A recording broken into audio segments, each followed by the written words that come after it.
I'm from Zimbabwe.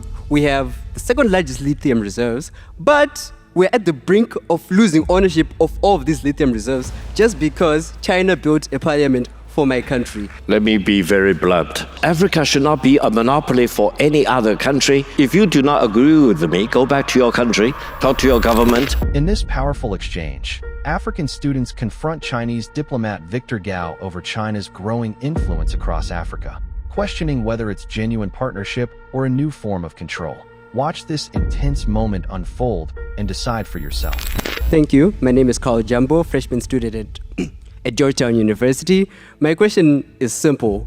Are you not being hypocritical, Mr. Gao? Why I'm asking, you're saying that, okay, in Africa, you're allowing some buildings, some infrastructure to be there. I'm from Zimbabwe. We have the second largest lithium reserves, but we're at the brink of losing ownership of all of these lithium reserves just because China built a parliament for my country. So if you're saying that you are promoting the sovereignty of nations, of countries, but you're taking our own parliament away, and let's say the airport in Kenya, for example, are you not being hypocritical? Let me be very blunt.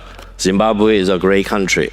You had your election several years ago, and the presidential candidate was very much against China.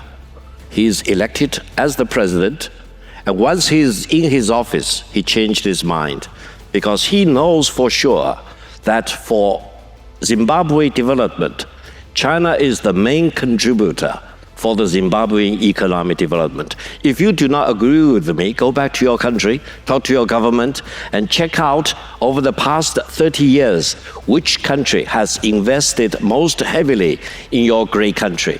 I know Zimbabwe well. China has dealt with Zimbabwe governments for several decades, including your great presidents, for example. And I would say China-Zimbabwe economic cooperation has helped the economic transformation in Zimbabwe in building up infrastructure facilities and in building up manufacturing capabilities of your country. That is the truth, if I may tell you. I think that is the only truth. Development is the hard truth. Thank you, brother. Hello, my name is Mataza. I'm going to Nila University. I don't think that BRICS is really revolutionary. It could be an alternative, economic and finance alternative to the BRICS themselves to go further in the global south, but it's not an ideological or philosophical alternative to the West. Anyhow, and this is a question and a statement in the same way, do you think that, for example, the Arab League and the African Union are could be the basic structures of the alternative way to antagonize the Western domination? Anyhow, these leagues are not powerful because the separate countries themselves are very separated and they are not united.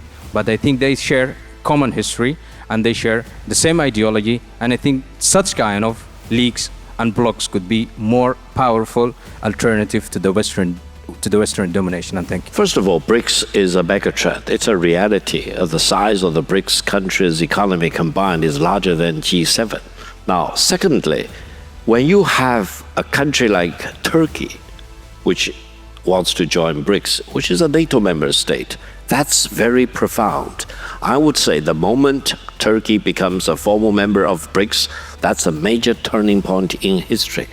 And personally, I'm not a fan of de-dollarization, but I'm completely opposed to weaponizing the dollar or weaponizing the SWIFT system, not only for China's sake, but for all the other countries' sake.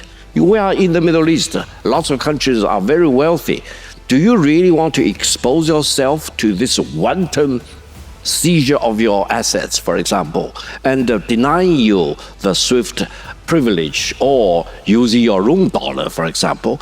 That decision will be made by the individual countries. And I would say BRICS, being a megatrend in the world, is not anti-West. No, it's not promoting de-dollarization, but it is having a mission that is to preserve its own national sovereignty and territorial integrity, making its own flexibility to use dollar or euro or its own currency to settle, and that decision should be made only by the countries themselves rather than being dictated by any other country. When Donald Trump says, if BRICS want to promote your own collective currency, I want to slap 100% tariff on your countries. Someone need to tell very distinguished Donald Trump that don't weaponize in the dollar. For the past 4 decades or so, China has been put a premium on development. When we look around the world, China always emphasizes the importance of connectivity, infrastructure. Why? Because we benefited from this. In China, we have a saying, if you want to be rich, build a road. That's why China builds, whereas several other countries are not in the building mode. They probably want to destroy. I would like to challenge Mr. Gao with this question. So you've mentioned that China has a no interference policy with other states, and that states should have their own ability to dictate their way of life or their existence. But wouldn't you say China's presence all over Africa is in a way an exercise of some sorts of power, a soft power of sorts, and does that not contradict with the foreign policy of China? Allow me to mention one thing. Before China's extensive engagement with Africa, Africa itself is a forgotten continent. That's not what Victor Gao said. That's generally being said by Western countries. Africa, after decolonization, was more or less the forgotten continent. Western countries did not want to engage it for whatever reason. China went in, China treated every African country as brother and sister, and China really invested hugely in Africa. Now, many other countries are talking about engaging with Africa, including the United States, many European countries, India, for example. The more the better, because Africa should not be a monopoly for any other country, not for China, not for anyone else. Africa is for the African people.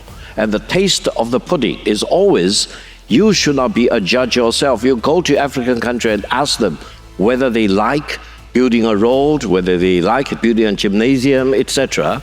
That is the only truth, because don't be lectured by other countries about what value African countries should have. The African value will be different from many other continents, for example.